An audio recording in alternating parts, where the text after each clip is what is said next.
Assalamualaikum warahmatullahi wabarakatuh. Syukur alhamdulillah kita kembali lagi ke channel ini. Selawat beserta salam mari kita persembahkan ke ruh junjungan, yakni Nabi besar Muhammad SAW. Kali ini kita akan membahas tanda diterimanya solat oleh Allah Subhanahu wa Ta'ala. Solat adalah tiang agama dalam Islam. Diibaratkan sebuah bangunan, solat merupakan tiang dari bangunan tersebut.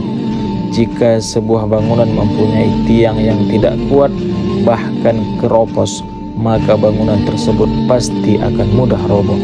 Demikianlah ibaratnya solat di dalam agama Islam. Namun, solat janganlah hanya menjadi sekedar menggugurkan kewajibannya saja. Kita jangan menjadikan yang penting solat, tapi yang harus kita tanamkan, solat itu penting untuk diri kita. Sehingga dalam mengerjakan solat kita benar-benar berusaha agar solat kita diterima oleh Allah Subhanahu wa Ta'ala. Dalam hadis Qudsi diterangkan mengenai orang yang diterima solatnya oleh Allah Subhanahu wa Ta'ala. Sesungguhnya aku Allah Subhanahu wa Ta'ala hanya akan menerima solat dari orang yang dengan solatnya itu dia merendahkan diri di hadapanku. Dia tidak sombong dengan makhlukku yang lain. Dia tidak mengulangi maksiat kepadaku. Dia menyayangi orang-orang miskin dan orang-orang yang menderita. Aku akan tutup solat orang itu dengan kebesaranku. Aku akan menyuruh malaikat untuk menjaganya, dan kalau dia berdoa kepadaku, aku akan memperkenankannya. Perumpamaan dia dengan makhlukku yang lain adalah seperti perumpamaan Firdaus di surga.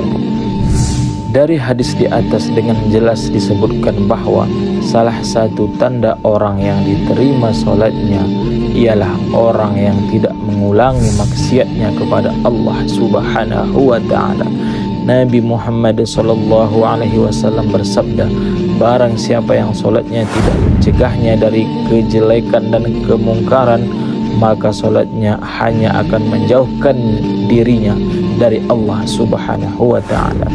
Dalam hadis yang lain, Rasulullah SAW bersabda, nanti pada hari kiamat ada orang yang membawa solatnya di hadapan Allah Subhanahu wa Ta'ala. Kemudian solatnya diterima dan dilipat-lipat seperti dilipat-lipatnya pakaian yang kotor dan usang. Lalu solat itu dibantingkan ke wajahnya. Jika seseorang solat namun tidak dapat mencegah perbuatan maksiat, solatnya yang ia kerjakan patut dikhawatirkan mungkin tidak diterima oleh Allah Subhanahu wa Ta'ala. Karena Al-Quran mengatakan sesungguhnya solat mencegah dari perbuatan-perbuatan keji dan mungkar. Quran surat ke-29 ayat 45. Demikianlah kajian kita kali ini. Semoga kita menjadi orang-orang yang selalu taat menjalankan perintah Allah Subhanahu wa Ta'ala dan Rasulnya. Salah satunya seperti mengerjakan perintah solat. Dan semoga solat yang kita kerjakan diterima oleh Allah Subhanahu wa Ta'ala. Wallahu a'lam bissawab. Wassalamualaikum warahmatullahi wabarakatuh. Yang subscribe semoga masuk surga.